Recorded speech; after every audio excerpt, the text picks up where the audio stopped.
अस्सलाम वालेकुम व्यूअर्स। सवासर गेहूं का तनकीदी जायज़ा इस वीडियो में पेश किया जा रहा है। प्रेमचंद का अफसाना सवासर गेहूं माहनामा चांद में 1924 ईस्वी में शाये हुआ। ये अफसाना प्रेमचंद के मशहूर नावल गौदान की तरह दी ही जिंदगी के सीधा साधा किसान पर मुबनी है। प्रेमचंद उर्दू का मशहूर मारूफ अफसाना निगार है। इन्होंने अपनी अदबी ज़िंदगी का आगाज़ नावल निगारी से किया, लेकिन उन्हें अफसाना निगारी में भी काफ़ी मकबूलियत फराहम हुई। उन्होंने 200 से ज़ायद अफसाने लिखे, जिनमें एक मशहूर अफसाना सवासर गेहूं है, जो माहनामा चांद में 1924 ईस्वी में शाये हुआ। ये अफसाना प्रेमचंद का मशहूर और मकबूल अफसाना नावल गौदान की तरह गौदान के देही एक किरदार होरी की तरह एक किसान यानी शंकर पर मुबनी है। यानी जिस तरह सवासर गेहूं में शंकर नामी एक किसान है, उसी तरह गौदान में भी होरी नामी एक किरदार है। हालांकि गौदान ये सवासर गेहूं के बाद लिखा गया, यानी 1935-36 ईस्वी में। लेकिन ये दोनों किरदार एक दूसरे से मुमासलत रखते हैं कि ये दोनों किसान है, और इन दोनों के साथ जो होता है कुछ हद तक ये दोनों एक ही तरह से मुमासलत रखते हैं कि ये दोनों देही किसान भी है, और पहले तो किसान रहते फिर बाद में ये मजदूर बन जाते हैं। इस कहानी की शुरुआत यूँ होती है कि किसी गांव में शंकर नामी एक किसान रहता था। सीधा सादा गरीब आदमी था शंकर। अपने काम से काम न किसी के लेने में न किसी के देने में छक्का पंजा न जानता था, यानी कि छल कपट की उसे छूत भी न लगी थी, यानी फ्रॉडनेस के उसे फ्रॉडनेस ने टच भी नहीं किया था। वो इतना सीधा साधा इंसान था। ठगे जाने की फिक्र न थी, विद्या न जानता था, यानी वो एडुकेटेड इंसान नहीं था, वो विद्या न जानता था, उसे किस तरह की नॉलेज न थी। खाना मिला तो खा लिया, न मिला तो चरबन पर कनात की। चरबन से मुराद होता है भुना हुआ अनाज, या यूं कह सकते हैं कि भुना हुआ चना, मटर वगैरह। तो अगर खाना नहीं मिला तो भुने हुए अनाज को वो दो चार दाना चिबाकर खाता और पानी पीकर सो रहता। अगर चरबन भी ना मिला तो पानी पी लिया और राम का नाम लेकर सो रहा। तो ये सवासर गेहूं में अव्वलज शंकर का स्केच खींचा गया है। प्रेमचंद ने इन अल्फाजों के ज़रिए शंकर का स्केच खींचा। उसके बाद कहते हैं कि वो एक इंसान इस तरह बगैर चरबन के भी पानी पीकर भी सोने वाला इंसान। अब उसके साथ होता क्या है कि एक रात अचानक से एक जटाधारी साधु बिन बुलाए मेहमान बनता है। प्रेमचंद ने इस साधु की तस्वीर कशी में जिस तरह की हकीकत निगारी का सबूत दिया है वो काबिल सताइश है। मुलाजा फरमाएं।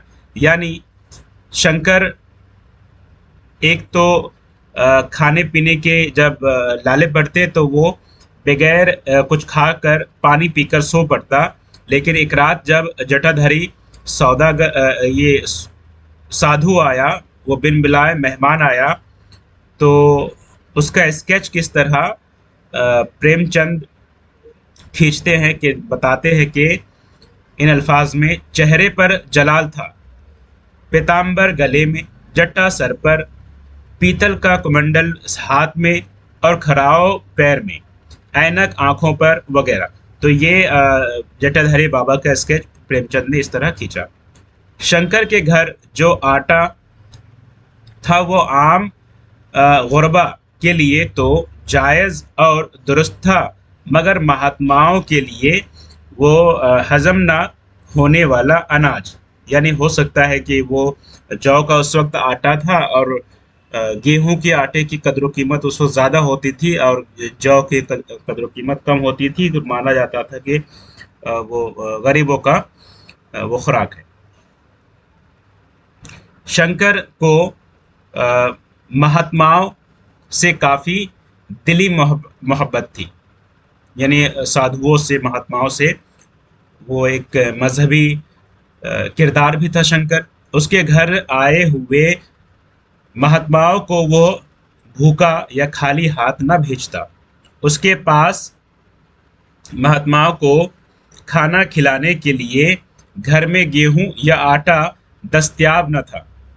उस गेहूं या आटे की तलाश में उसने पूरे गांव का चक्कर लगाया, मगर गेहूं या आटा कहीं से न दस्तयाब न मिल सका, यानी उसे गेहूं या आटा उसे कहीं से दस्तयाब न हो सका।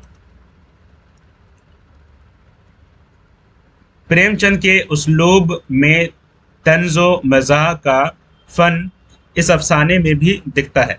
मैंने प्रेमचंद ने इस जगह पे एक तंज़ो मज़ाह का एक जुमला लिखा है इस तरह की, जिससे पता चलता है कि प्रेमचंद के यहाँ भी तंज़ो मज़ाह पाया जाता है। और वो जुमला जब शंकर गांव का चक्कर काटता है और उसे कहीं गेहूं नहीं मिलता है, तो शंकर अपनी ज़बान में वो क्या कहता है कि गांव भर में सब आदमी ही आदमी थे, देवता एक भी ना था।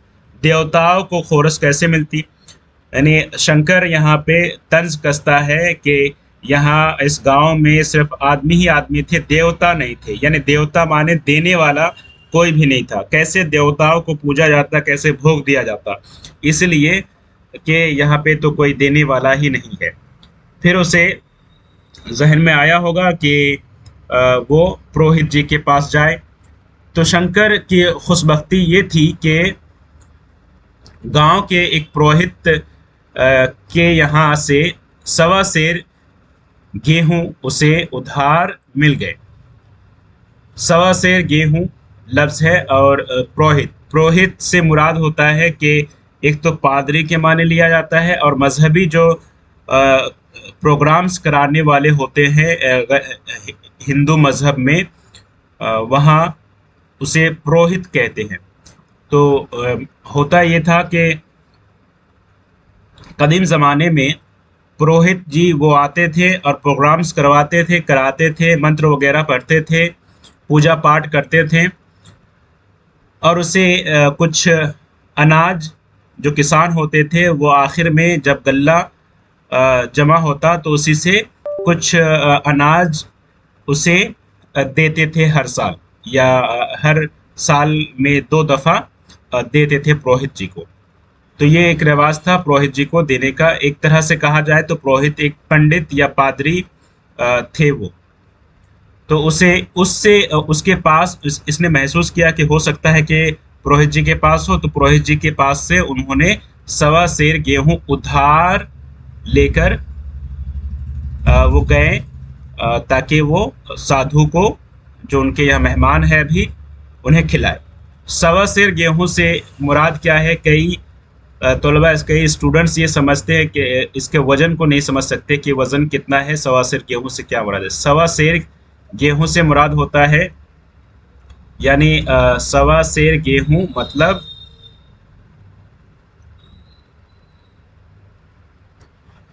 1 सेर होता है 933 ग्राम के मानिंद।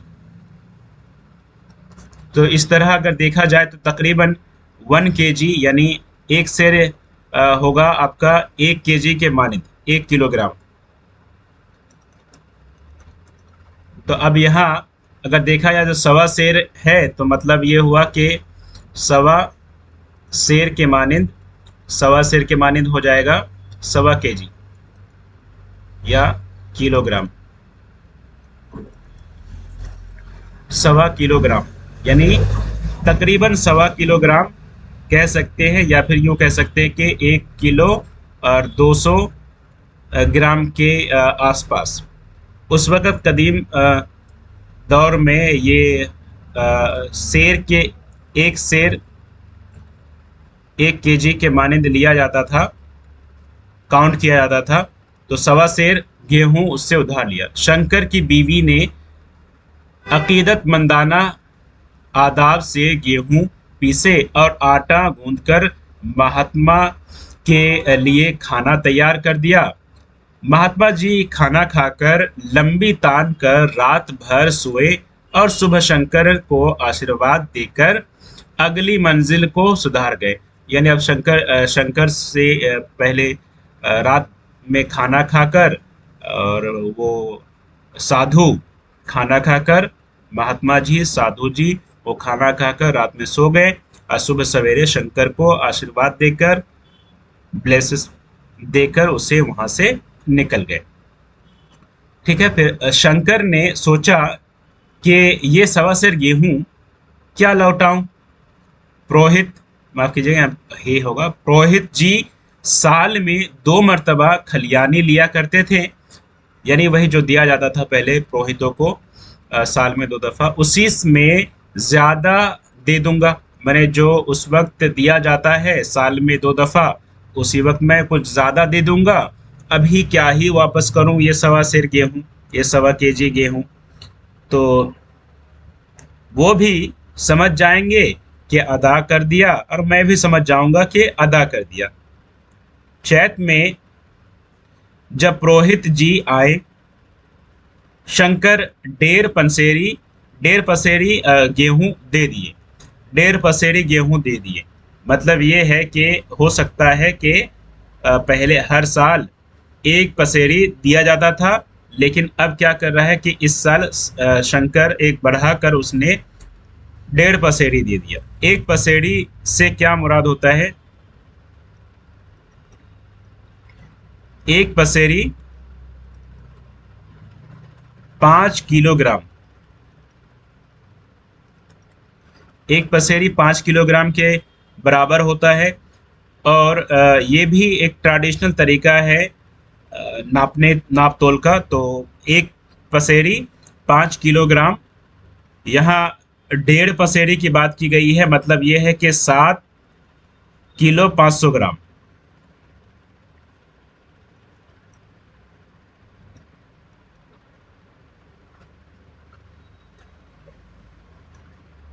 सात केजी 500 ग्राम,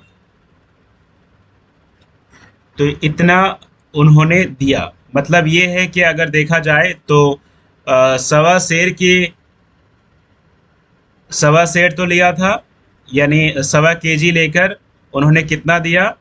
ज़्यादा देकर 2.5 केजी उन्होंने दिया। मतलब ये है कि उन्होंने 1 केजी बढ़ाकर शंकर दिया है पुरोहित जी को 1 केजी बढ़ाकर इस वक्त। लेकिन शंकर उसे ये कह कर के नहीं कि आपसे जो 1.25 सेर गेहूं मैंने लिया था 1 केजी बढ़ाकर आपको इस वक्त दे दिया। शंकर अपनी तरफ से सोचा कि अदायगी हो गई। पुरोहित जी भी न कुछ बोले। मतलब ये है कि पहले 5 केजी यानी पसेरी दिया जाता था हर खलियानी में से, और इस खलियानी में उन्होंने आधे पसेरी कुछ ज़्यादा देकर उसने सोचा कि 2.5 केजी तो दे दिया, 1.25 सेर की वजह से उन्हें दुगना दिया गया। 1 केजी नहीं, माफ़ कीजिएगा, दुगना उसे दे दिया गया। दुगना देकर उसने सोचा कि अदायगी हो गई होगी। 7 साल बाद जब पुरोहित से महाजन बने और शंकर किसान से मजदूर। 7 साल बाद होता क्या है कि जो पुरोहित जी होते हैं, पुरोहित जी या पंडित जी, पुरोहित जी वो महाजन बन जाते हैं, और जो किसान होता है वो बन जाता है शंकर जो किसान होता है वो बन जाता है मजदूर। शंकर एक नेक और नरम दिल किरदार है। वो रिश्ते की अहमियत को समझता है। उसका भाई मंगल, भाई का नाम मंगल है, उससे अलग हो गया था। जब तक एक साथ थे किसान थे, दोनों अलग होकर मजदूर हो गए। दोनों भाइयों के अलग होने का असर शंकर पर पड़ा के इस तरह बढ़ता है कि जब दोनों एक साथ थे तो ये दोनों किसान थे, जब अलहदा हो गए अलहदगी के बाद ये दोनों बन गए मजदूर। अब उस पर उसका असर जब अलहदा हो जाता है, अलग हो जाता है दोनों भाई, तो शंकर इतना सेंटिमेंट हो जाता है या इतना जज्बाती हो जाता है कि 7 रोज तक उसने दाने की सूरत भी न देखी। दिन भर जेठ की धूप में काम करता, रात में लपेट कर सो रहता। बीमार पड़ा तो महीनों चारपाई से न उठा। अब गुजर बसर कैसे हो? आखिर यहाँ तक नौबत आ पहुंची कि माश का भार मजदूरी पर आ पड़ा। मतलब अब मजदूरी कर रहा है ये बेचारा। इकोनॉमिकल कंडीशन इतनी खराब हो गई। 5 किलो वो सवा सेर गेहूं यानी 1.25 केजी गेहूं। उसका तकाजा किया कि सूद के साथ इतना हो गया है, तुम्हें अदा करना होगा, नहीं अदा करोगे तो तुम्हें नरक में जगह मिलेगी। तो इसके खौफ वो खौफ जब उस पर तारी हुआ शंकर पर, तो उसने कहा कि नहीं, मैं तुम्हें यही इसी जन्म में ही दे दूंगा। मैं वहाँ क्यों दूं? चलो बताओ कि क्या क्या करोगे अगर तुम मैं इतना 20 किलोग्राम मैं तो गेहूं नहीं दे सकता, तो इसके बदले में तुम्हें क्या चाहिए? तो बताओ कि कीमत कितनी इसकी है, वो बताओ। तो पुरोहित ने या उस महाजन ने अब बताया कि 60 रुपए बनते हैं, तुम्हें देना होगा। अगर नहीं देते हो तो इसका सूद इस पर बढ़ते जाएगा। जो कि सूद किस इंटरेस्ट पर है, यहाँ इस कहानी में कंपाउंड इंटरेस्ट पर सूद का जिक्र है। ये बढ़ता जाता है, ये कभी कम नहीं होता। 1 साल तक व्रत रखकर, कम खा पी कर, मेहनत व मजदूरी के करके 60 रुपए जमा करके महाजन को देने गया, पर वो बाकी के सूद यानी 15 रुपए, जब तक के सूद और बढ़कर 15 रुपए यानी 75 रुपए हो गए टोटल, का जिक्र किया। बगैर उस सूद की रकम के हिसाब किताब न होगी। ये किसने कहा? पुरोहित जी ने कहा कि बगैर उस 15 रुपए सूद के यहाँ कोई हिसाब किताब होने वाला है नहीं। अगर तुम वो 15 रुपए सूद के लाकर दो, मिलाकर अगर 75 रुपए तुम दे दो तो ये हिसाब किताब हो जाए। अगर नहीं तो 60 रुपए चाहे तुम मेरे पास दो या फिर तुम अपने पास रखो, इसका कोई फर्क नहीं पड़ने वाला। सूद की कीमत तो मैं पहले लूंगा और असल बाद में। तो शंकर वो 60 रुपए देकर सूद की रकम के लिए गांव भर छान मारा, लेकिन उसे 15 रुपए न मिले। उसे जब उस वक्त सवा सिर गेहूं नहीं मिला था तो क्या अभी खाक मिलेगा वो 15 रुपए? तो शंकर को कहीं 15 रुपए नहीं मिले। शंकर सोचा कि 60 रुपए तो दे दिया, अब चलो हटाओ, अब जो 15 रुपए है देने का होगा दिया जाएगा, वरना पुरोहित जी माफी कर देंगे। तो ये सोचकर शंकर, जो कमाता खाता पीता और कम काम करता, ज़्यादा मेहनत भी नहीं करता, कम काम करके जितना खाता उतने में खाता पीता। पहले चिल्लम नहीं जलाता था, अब चिल्लम जलाने लगा, हुक्का पीने लगा। यहाँ 3 साल तक इस तरह रहा। 3 साल के बाद पुरोहित जी ने तकाजा किया कि अब कर्ज की रकम 120 रुपए हो गई। अब वही कर्ज की रकम 120 रुपए हो गए हैं। असल नहीं तो सूद तो देना पड़ेगा, तुम्हें इसी जन्म में देना पड़ेगा। इतने रुपए तो उसी जन्म दूंगा, ये शंकर का कहना है। शंकर बोला कि इतने रुपए तो मैं उसी जन्म दूंगा, इस जन्म में तो मैं दे नहीं सकता। एक बैल है वो ले लीजिए, एक झोपड़ी है वो ले लीजिए, और मेरे पास रखा क्या है? शंकर कहता है कि मैं तो इतने रुपए 120 रुपए मैं इस जन्म में दे नहीं सकता, अगले जन्म में ही दे सकता हूँ। मेरे पास तो अब एक बैल है, इसे ले लो, या फिर झोपड़ी है एक, वो ले लो, और मेरे पास और रखा ही क्या है? लेकिन शंकर पुरोहित को उसकी चीज़ों पर नहीं बल्कि शंकर पर नज़र थी। वो चाहता था कि शंकर उसके यहाँ गुलामी करे। आखिरकार शंकर बहुत सोचने के बाद पुरोहित के यहाँ मजदूरी करने लगा। ये मजदूरी न थी, बल्कि सही तर अल्फाज में नौकरी भी न थी, गुलामी थी। शंकर की जान पुरोहित के पंजे में रहती है और वो सवा सेर गेहूं जो महात्मा को रोटी खिलाने के लिए थे,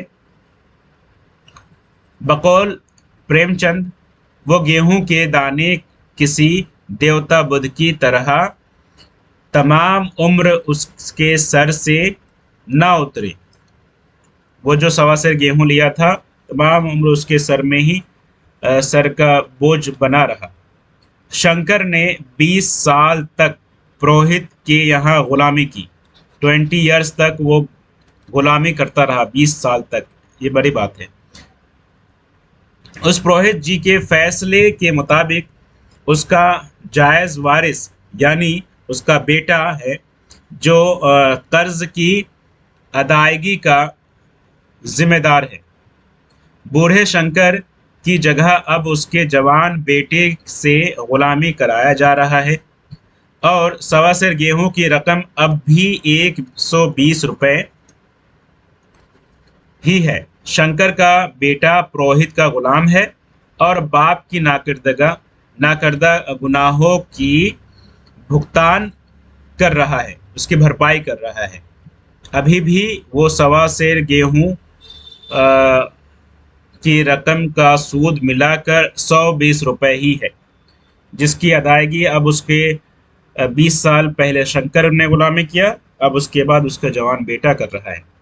प्रेमचंद इस अफसाने को फर्जी किस्सा करार नहीं देते, बल्कि क्योंकि दुनिया में आज भी उसी तरह के पंडित, पुरोहित और साधुओं के अलावा महाजने और ब्राह्मण मौजूद है, जो गरीबों का खून आज भी उसी तरह चूस रहे हैं।